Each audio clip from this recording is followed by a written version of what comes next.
बच्चों अस्सलाम वालेकुम वरहमतुल्लाहि वबरकातुहू। इससे पहले हम लोगों ने अलिफ से या तक पढ़ा था।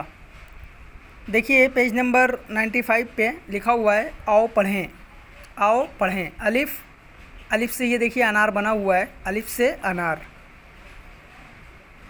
और यहाँ पे अनार लिखा हुआ है।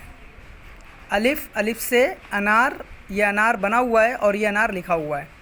बा, बा से बकरी, देखिए बकरी बनी हुई है ना, और यहाँ बकरी लिखा हुआ है।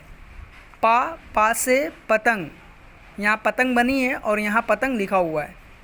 ता, ता से तरबूज, ये देखिए तरबूज बना हुआ है और यहाँ तरबूज लिखा है। टा, टा से टमाटर, ये देखिए टमाटर बना हुआ है और इधर टमाटर लिखा हुआ है। सा, ये देखिए सा से समर, ये समर बना हुआ है और इधर समर लिखा हुआ है, समर है ना। अलिफ से अनार, ये अनार है। बा से बकरी, पा से पतंग, ता से तरबूज, टा से टमाटर, ता से समर। अलिफ से अनार, बा से बकरी, पा से पतंग, ता से तरबूज, टा से टमाटर, सा से समर।